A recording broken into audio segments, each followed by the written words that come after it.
Na RBC-FM, Espaço Livre, o seu programa de entrevistas, com Silvio José.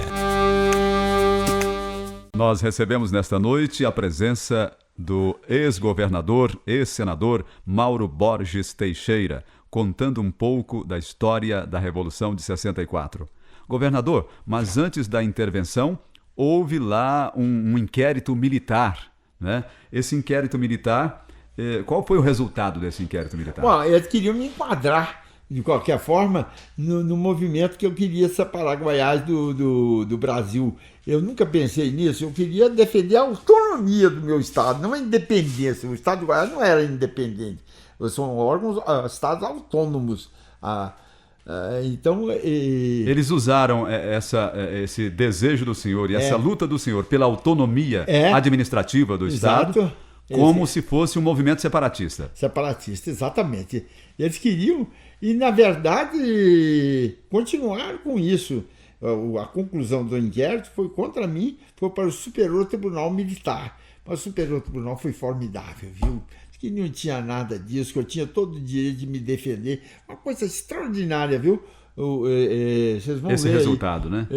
E aí mandou arquivar o inquérito para o inquérito policial militar, que eles queriam me enquadrar como traidor da pátria, que se tirar Goiás do Brasil, coisa que nunca se pensou nisso, né? O Superior Tribunal foi de uma eficiência formidável, precisa ler isso. Merece o respeito da população brasileira. Uhum. Vamos.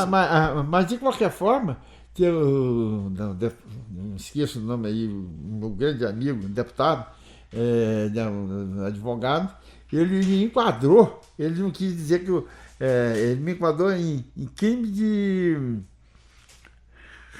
outra coisa qualquer, completamente diferente. Ele disse que aquilo estava tudo errado que o general fez e que o que eu poderia, se fosse o caso, eu poderia ser enquadrado em crime de imprensa. Certo. Então, isso é que seria. Eles queriam enquadrá-lo dentro da Lei de Segurança Nacional. Lei de Segurança Nacional. E o seu defensor, o advogado... aí falou o nome dele. Ele manifestou uma atenuante, no caso, né? Se fosse efetivamente considerar ele ato criminoso, seria um crime de imprensa. Tá Foi certo. aí... Eu fiquei livre disso, mas me prendi numa fortaleza há muitos anos. Governador, o senhor, quando foi deposto, o senhor foi convidado a se retirar do país, né? Mas o senhor não foi e esteve... Eles iam expulsar, né? Convite à expulsão, né? O senhor foi convidado a ser expulso. E o senhor não foi. Onde é que o senhor ficou durante esse tempo de... Eu fiquei... Nesse tempo eu estava sendo procurado, houve um intermediário nessa conversação. Eu estava escondido no Rio de Janeiro, porque eles queriam me prender de toda forma. Então essa conversação foi através de uma pessoa, ia lá, conversava e voltava. Aí eles falaram, não, ele tem uma pequena fazenda lá perto de Corumbá, entre Goiânia e Brasília. Quem sabe ele aceita de forma, digamos, pacífica, ficar isolado dentro da fazenda, confinado. Daí me confinaram na fazenda. No fim, eu achei até que foi bom para mim o meu confinamento lá. Certo, mas olha, durante todo esse confinamento não houve nenhuma intenção, nenhuma ideia, nenhuma gestação de algum plano contra-revolucionário? Daqui a pouco nós vamos ficar sabendo, porque agora é hora de mais música, governador. Vamos ouvir mais música? Luizinho, mais uma música bonita aí para os nossos ouvintes.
É o Espaço Livre na RBC FM, promovendo um resgate da história de Goiás e do Brasil, numa conversa muito gostosa com o ex-senador e ex-governador Mauro Borges Teixeira. Governador Mauro Borges, o senhor lá no seu confinamento ficou apenas cuidando das vaquinhas, das plantações, ou por acaso o senhor estava ali, né, com pensamentos diferentes dos pensamentos de um simples fazendeiro? O senhor pensava em um contragolpe, em uma contra-revolução? Depois de algum tempo lá na fazenda, isolado, eu comecei a pensar realmente que era impossível que essa revolução fosse permanente, que haveria que ter uma reação contra o processo revolucionário deles, a situação. E eu comecei a pensar, falei, bom, eu acho que vai haver uma resistência, vai haver um confronto mesmo. Um confronto. E eu não posso ficar de fora, eu tenho que realmente ajudar a luta também. Goiás não pode deixar de participar nisso. E aí eu comecei a pensar as formas de que eu podia fazer as guerrilhas dentro do Estado, né? E comecei a bolar, né? Eu sou oficial do Estado-Maior, com curso de 3 anos lá na Escola do Estado-Maior. Então eu tinha formação... O senhor tinha as estratégias e as táticas militares. Eu comecei a pensar e tudo tinha que ser tudo mesmo dentro do meu pensamento, para poder, senão eles descobriam, eles fiscalizavam lá, de vez em quando eles mandavam alguém andar dentro da fazenda, ver se tinha depósito de armas, se tinha coisa, eles faziam conversa comigo, até que, afinal de contas, pelo menos armou-se, não assim com equipamento e tudo, mas eu até fui convidado pelo Adhemar de Barros, mas o Adhemar foi uma conversa fiada, o Adhemar de Barros que ia fazer ameaças à Revolução e me usar. Eu fui lá falar com ele, falei, como é que não vou participar? O senhor quer fazer a revolução? Quer que eu participe? Então como vai ser essa participação? Eu vou mandar meus aviões aqui da VASP, levar a tropa da Polícia Militar, uns 2 batalhões para você lá. Falei, ora, quer que o senhor está fazendo pouco de mim? Gente, eu tenho demais, eu não preciso de jeito nenhum do senhor, não. Quer que o senhor mande as armas e munição. Eu vou dizer os locais, desce lá, e eu vou depois tirar desses locais, esconder em outras partes, e vou começar a organizar os meus grupos de luta. E quando for o senhor arrebentar a revolução, nós estamos aí prontos com armas, munições e gente. Né? Mas o senhor não vai precisar mandar ninguém daqui, eu acho isso até uma afronta. Mas isso é muito perigoso. Falei, o senhor quer fazer revolução sem perigo? É só na fala, no gogó, então, né? Governador. Houve também uma parte do JK, não sei se quer que eu fale. Pois o JK. Muito se falou, anos atrás, e depois da morte de JK, sobre esse assunto. JK, ele tentou, pelo menos iniciou, um processo contra-revolucionário, o Juscelino Kubitschek? Na verdade, pensou, né? Ele talvez corretamente deve ter pensado que não podia deixar que esse governo, digamos assim, militar fosse perpétuo no Brasil. E alguém tinha que acabar com ele. E ele era um líder nacional, confiável, todo mundo confiável, e eu não sei com quem ele conversou, com quem que ele falou, mas certamente houve uma grande preparação e um grande apoio à ação chefiada por ele, que seria. Eu não sei se os amigos dele, o pessoal mais chegado, aprova eu contar esses detalhes, mas eu acho que esse detalhe engrandece o próprio presidente, mostrar que ele não estava amorfo, justamente, não estava inerte, exilado, não. Ele resolveu tomar a posição. E eles queriam a minha colaboração. Um avião sairia do sul dos Estados Unidos, parece que na região de Miami, e voava sem descer até Porto Nacional, a região. Aí ele tinha que descer para abastecer. E eu teria que ficar encarregado de abastecer de qualquer forma, mesmo debaixo de bala, o avião do presidente. Foi o que eu me preparei para isso, organizar um caminhão-tanque com gasolina, um grupo armado, para quando o avião dele chegasse lá, eu chegava com o meu grupo também e o caminhão, nós abastecíamos, eles não sabiam que ele e o Juscelino ia chegar lá, seria tudo de surpresa. Aí nós abastecíamos o avião, o Juscelino acabava de chegar a Belo Horizonte. Foi isso que foi combinado. Mas passado uns tempos veio a pessoa encarregada, eu não vou citar o nome dele, aí a pessoa veio e falou pessoalmente, olha, foi cancelada a operação, você não precisa se preocupar mais em fazer. Não deu mais detalhes. Eu aí desmanchei tudo que tinha pensado, né? Mas eu não sei mesmo por que o presidente mudou de ideia. Mudou de ideia, né? Sei lá o que aconteceu, mas foi isso. Bom, o tempo vai passando, o programa vai chegando ao fim, viu, governador?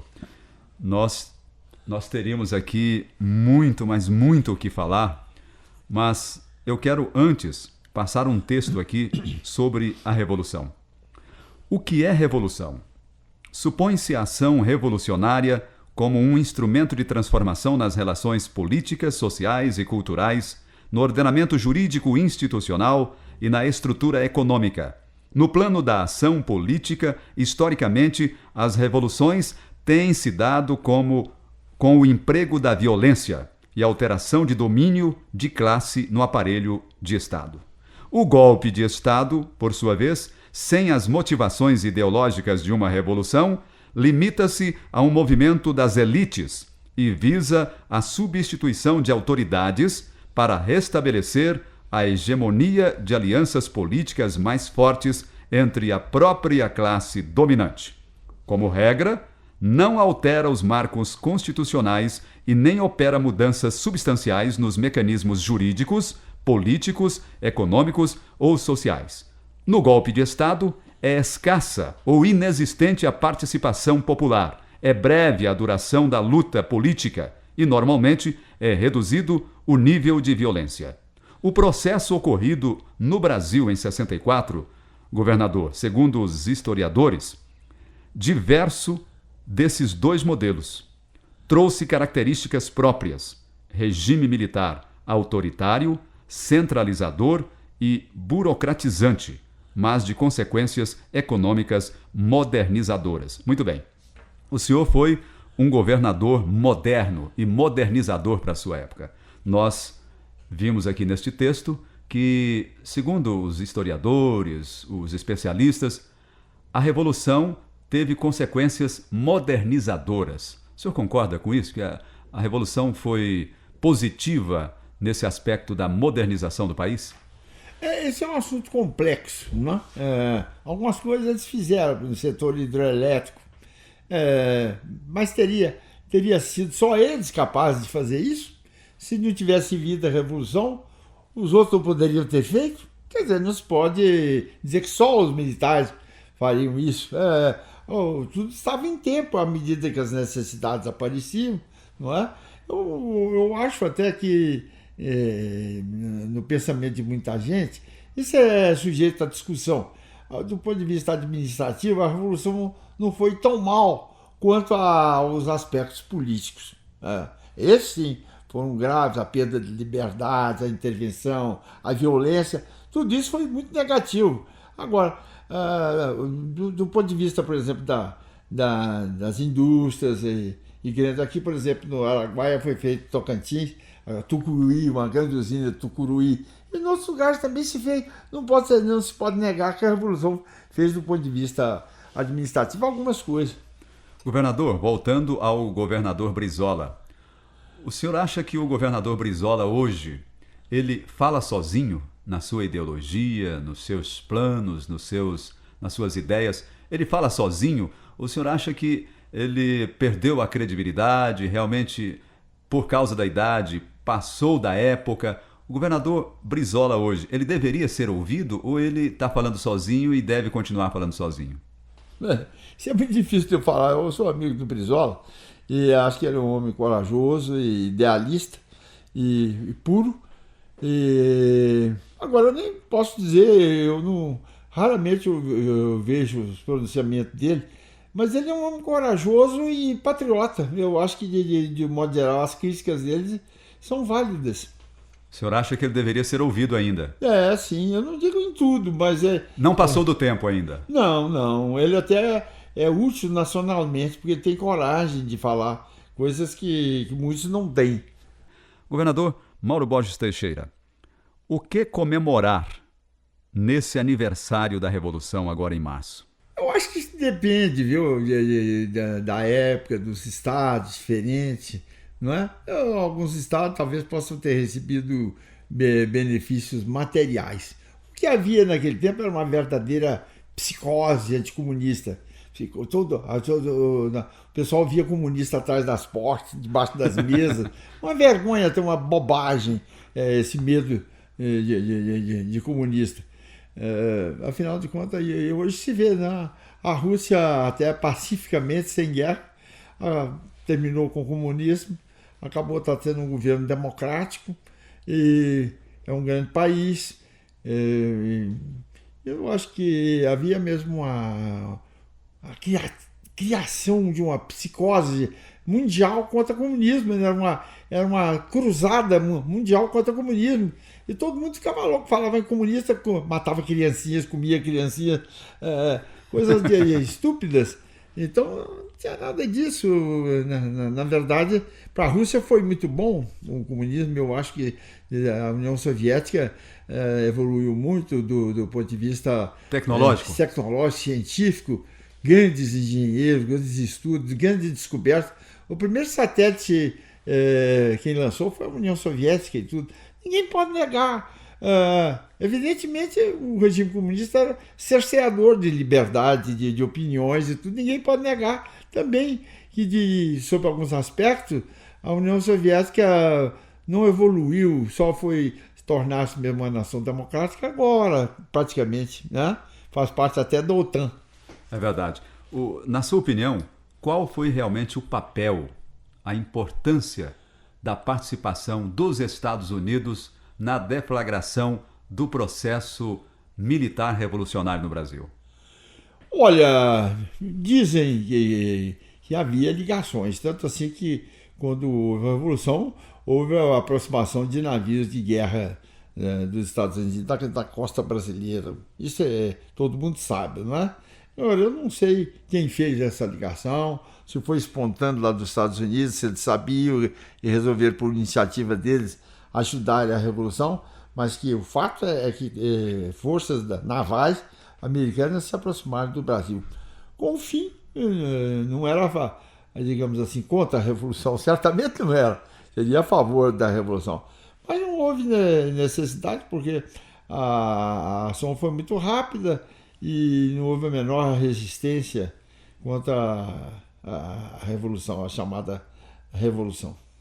Muito bem. A partir do governo Geisel, houve a chamada abertura política, né?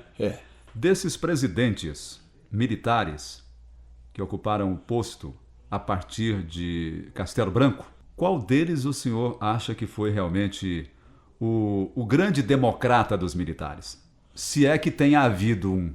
Você acha que houve um deles que foi realmente mais democrático? Ou foi só de fachada, por exemplo, a posição do João Batista de Figueiredo, que foi a partir do governo dele, que houve realmente a abertura política, a anistia.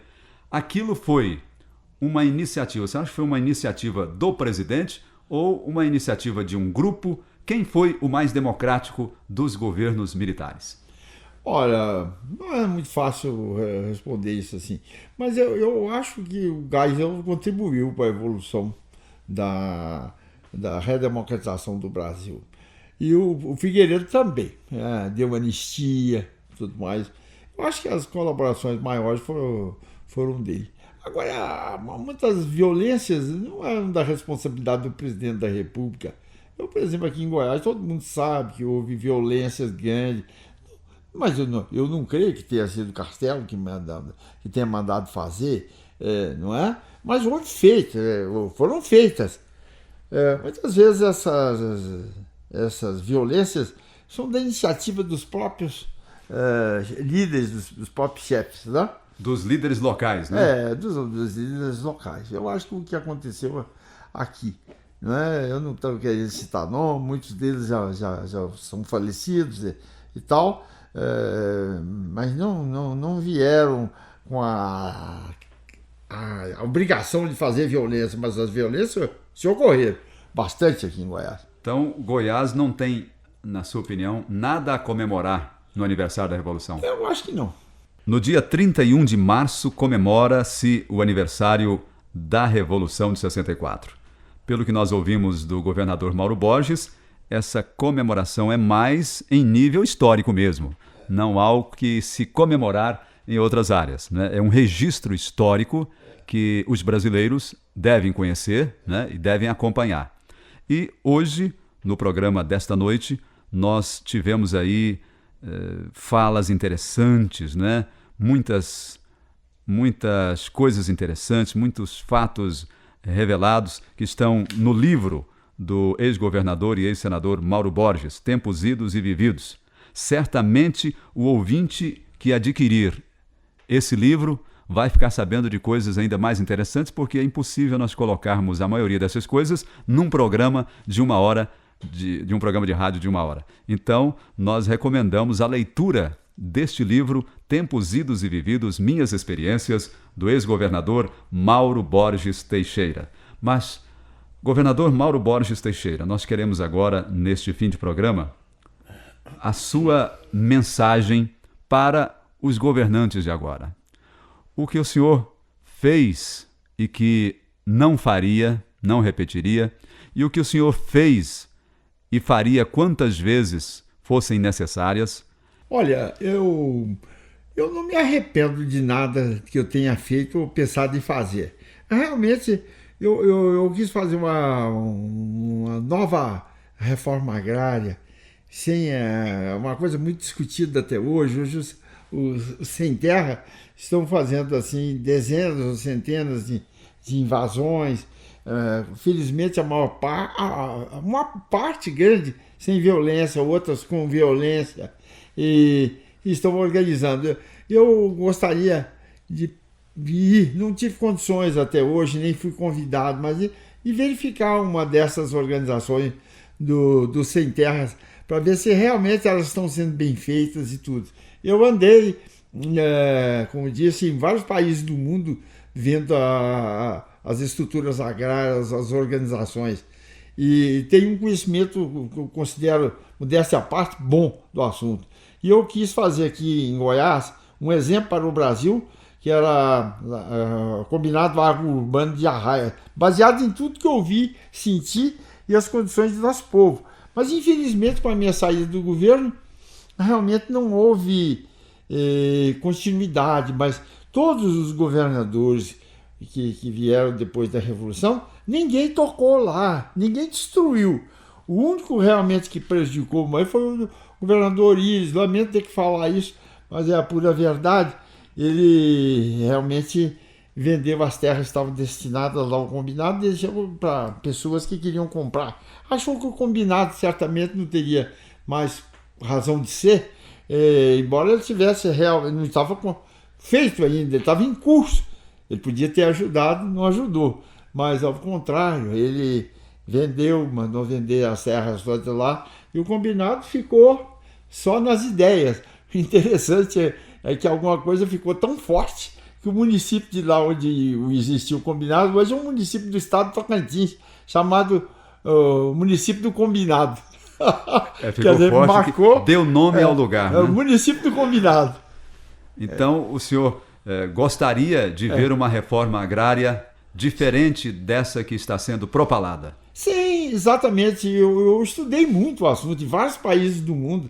Eu acho que o combinado é realmente uma forma, não digo única, mas melhor. E isso varia justamente com as condições do próprio país, uma série de coisas. Não pode ter uma coisa uniforme para o mundo todo, para toda a região. Mas eu acho que o combinado aqui para nós é uma coisa extraordinária. Precisa ler.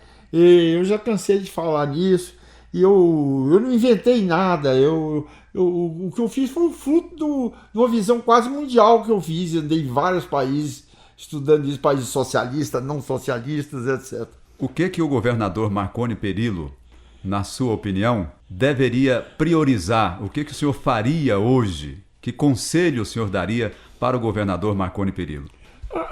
Eu não sei se isso realmente são os problemas principais do estado de Goiás, o problema agrário, não sei. Mas, de qualquer jeito, o governador Marconi Perillo tem feito algumas coisas muito interessantes, ele tem ajudado a fazer, completado. Eu mesmo fui com ele, assistindo deles, que me comoveu muito lá no município de Rio Verde. Várias coisas que tinham começado assim, eu acho que tiveram um bom caminho. Eu não acompanhei isso, nem tenho acompanhado, que não era da minha obrigação e nem mesmo oportuno. Mas eu acho que o governador, dentro das dificuldades enormes que ele pegou o estado de Goiás, com uma dívida gigantesca, sem poder fazer quase nada, ele fez muito nesse sentido, com outros nomes. Mas muito bom, eu acho que foi um dado positivo em todos aqueles que estavam começados. Ele deu continuidade. Ele deu apoio e está fazendo. Muito obrigado, ex-governador, ex-senador Mauro Borges Teixeira. Certamente muita gente gostaria que o senhor continuasse contando essas histórias noite afora. Mas como o programa tem uma hora de terminar, nós estamos aqui finalizando o programa, agradecendo, desejando toda a felicidade para o senhor, que Deus continue abençoando o senhor com essa sabedoria, né? com essa tranquilidade, com esse sorriso. Nós ficamos observando o senhor nas solenidades, aquele grupo de jornalistas ali fazendo cobertura das solenidades, nós ficamos observando o semblante do senhor. Então, é um semblante que irradia alegria, tranquilidade, sabedoria, né? Então, isso é muito bom, isso nos faz muito bem. Que o senhor saiba que a presença do senhor nos faz muito bem. Obrigado, Silvio, muito grato. Eu tenho um grande prazer, uma grande honra de estar aqui hoje, podendo falar aos meus conterrâneos, aos goianos que estão levando esse estado numa velocidade incrível, para estar na ponta dos estados brasileiros em matéria de desenvolvimento. Goiás hoje talvez seja um dos estados que mais cresce no Brasil, sobretudo no grupo do Centro-Oeste. Luizinho, muito obrigado pela sua participação aqui também e homenageando os nossos ouvintes com a sua música. Boa noite, Silvio, boa noite e muito obrigado, muito agradecido sou. Nós agradecemos aqui o Vanderlei Araújo na gravação e na edição do nosso programa. Agradecemos o Marcelo na Contra-Regra, agradecemos a participação da Abadia Lima e também da Silvânia na produção, a jornalista Abadia Lima, da assessoria especial da gerência executiva das rádios Brasil Central e RBC FM. Um abraço, fiquem com Deus e até o nosso próximo encontro no Espaço Livre aqui na RBC FM. Na RBC FM, Espaço Livre, o seu programa de entrevistas com Silvio José.